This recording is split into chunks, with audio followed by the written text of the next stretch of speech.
Hey guys, Troubletcat here, recording for the Zombie Arcade. This is number 2 of Meet the M416. This is my flanker setup, as I so call it. As you're about to see, it features a suppressor, a foregrip, and a holographic sight. Now you can replace the holographic sight with an urn, with a reflex red dot sight, or even the iron sights if you want, although personally I'm not a fan of the iron sights on the M416. Basically, any close range sight is going to work great with this setup. And this is the only other attachment loadout I'm going to show for the M416 aside from the naked video, which you've already seen. But I do want to stress, it's a very versatile weapon, and a lot of attachment setups work with it. This is my personal favorite.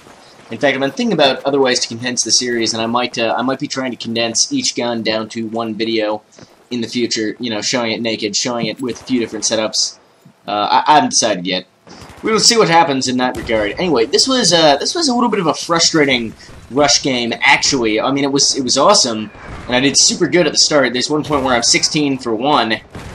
But then I went on this massive death streak, and, well, you're gonna see. The end of the game goes down a little bit not as one would hope. You can see straight away doing some great work at close range with this weapon, and as I said in the other video, I really prefer this as more of a close range gun, and this attachment setup is, you know, particularly close range focused. You got the hollow sight for quick close range shooting. You've got your suppressor to keep you off their radar, and that's why I call this the flanker setup. This gun is great in straight up engagements, and even with these attachments, and you'll see a lot of me just shooting it out with guys with this gun.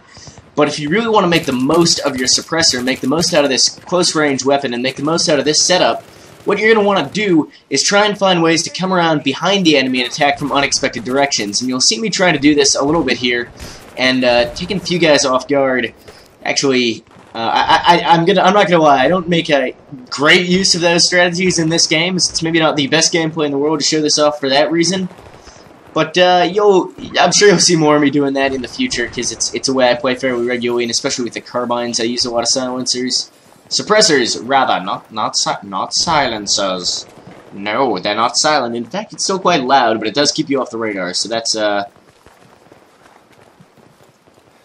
you know, that's the main thing. You can see here, though, I am trying to flank around the back of Alpha instead of just kind of running up the street towards them, because I know my gun's going to be most effective coming in from behind. And it looks like my teammates are gentlemen of similar tastes who just love running up behind and inserting themselves where they don't belong. Wait, what? No, we definitely do belong here. We need to get this bomb site down. You see, we do get it fairly quickly. I think it actually gets defused the first time, and then I have to run in and be a big damn hero and plant it. You know, it's a burden I must bear, throwing grenades at my teammates and all.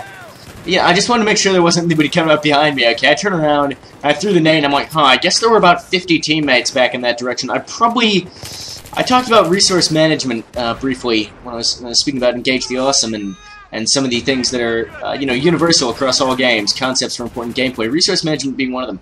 Throwing frag grenades where you can be completely certain there are no enemies, not necessarily the best use of your resources, but I can pretend, at least, you know, if nothing else, I exploded all over my teammates, so, you know, and that's just fun for everyone involved. See, I do end up going in there, arming it, and I think I clocked my first death in just a second here, but the bomb does end up going off, and I get the points for it and all that.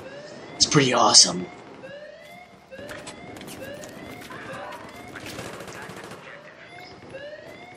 Pretty much, we got this alleyway locked down. I mean, you can see my team, we're just dominating. I think I revived about 1 million people in this game. I cut some of them out, I know, because I wasn't killing anybody. I couldn't revive this guy, though. His body rejected the defibrillator. I don't know, for once, gunshot wounds could not be treated with electroshock therapy. I know, guys, fucking crazy, but I revived all 3 of these guys. It's, got a lot of points from the revives here. I still wasn't MVP, though, sadly. Only MVP 2. Good enough, I guess, but whatever.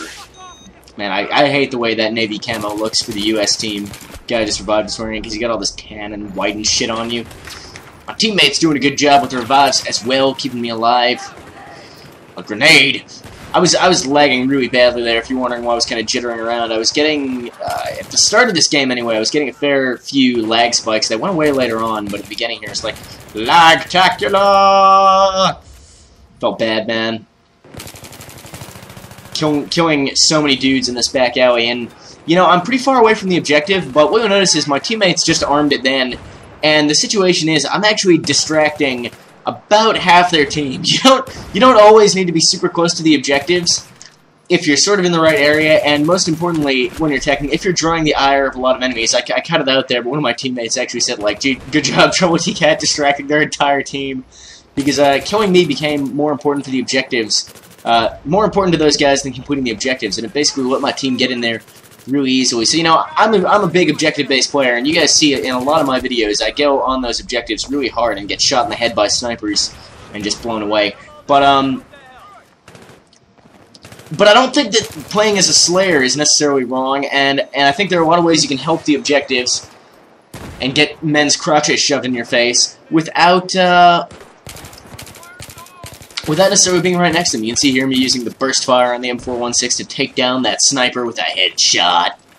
Pretty good gun at longer ranges with that burst fire. I prefer it close up, but it does have, you know, it still has, you know, the kick to do it if they're a little bit further away. I mean, that wasn't super long range, more sort of medium range, and it definitely still works at those ranges.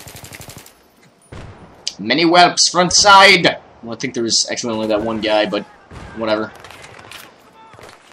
Ow! Bullets hitting my body! I never asked for this! I think the reason this didn't go down quite as well as we could have hoped is we didn't use that tank there well enough.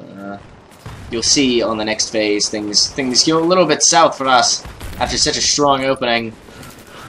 And actually, I thought this was a really good game. It got a little frustrating towards the end, but this was a really balanced game. You know, we cleared some of the objectives fast, some of them took us a little bit longer.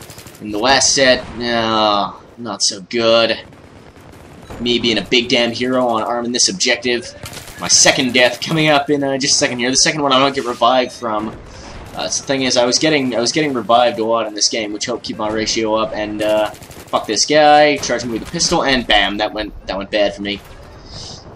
Did not get revived from that one. And this sort of begins, well, in just a second here, my death streak is begin, and it feels pretty bad. I was feeling so good about this game, like, yeah, I'm like bossing, and we're getting the objectives, and I'm killing a million dudes, and being a maximum badass, and then I just start getting dumped on, and I don't know what the fuck I was doing, how. That was like an aim fail on my part. Most of my bullets went into the wall next to him. I should have had that guy there, you know, get shot in the back from an angle I didn't suspect. Here, running up, trying to keep my teammates healed up, and don't spot that guy on the left. Oh, then I see him, and no, far too late. You've been shot in the head, my good sir, and you're dead. What about here? Trying to get up this alley. Can he make it? Oh, you thought you were in cover, but bullets curve around corners. Up here, a couple of my teammates dying up there. I'm sure I'll be fine. No, I didn't actually think that. You'll see I stopped. I'm taking it a little bit slower. Shoot him in the chest a bunch of times. He kills faster. He had 17% health left. I remember that, because fuck that guy. And I think that's the end of my spree of indiening. I didn't cut any kills there. Yeah, come back 50. So I was on a nice five death streak there. It's a pretty elite death streak, you know. It's not quite as good as like a 10 or 12 death streak, but 5 is quite a lot of deaths to get in a row without killing anybody for me. And you know, I thought it was good to have that in there too for a little bit of variety. If you guys got tired of watching, you know, my kill streaks and you prefer to see a death streak for a while, well, there you go. You can see here me and my buddy Jax running around trying to get this shit done. This is the last phase on this map. We've got 8 lives left. You can see that, 8 lives. Me with the gratuitous unnecessary knife. And this guy's a boss, you know, he took the lead through there, he armed. I say arm B also, we can win. And I'm thinking, surely somebody on my team's gonna arm that. I have to stay here and cover this, but then I realize there's nobody over there. I don't see any enemies either, though. I gotta do this. I can be a big damn hero. I can save the day. I can win for little Timothy in the children's hospital. I can achieve all kinds of glorious unadulterated victory, and I start arming the bomb, and no, I'm dead. I'm super dead. A Acadian guardsman killed me. For those of you who don't know, that's a Warhammer 40k reference. I get killed there. My last death trying to get back up onto B, and then I come back. I'm like, we've got 3 lives left. We can do this, bros. We can do this. I believe. We only got 1 life left, but I'm gonna get there, and I'm gonna arm, and we're gonna win, and it's gonna be a heroic victory, and everything's gonna be fun. We lost. Fuck. But it was a good game. It was a fun game. I had a lot of fun playing it. I thought it was a good one for this weapon loadout.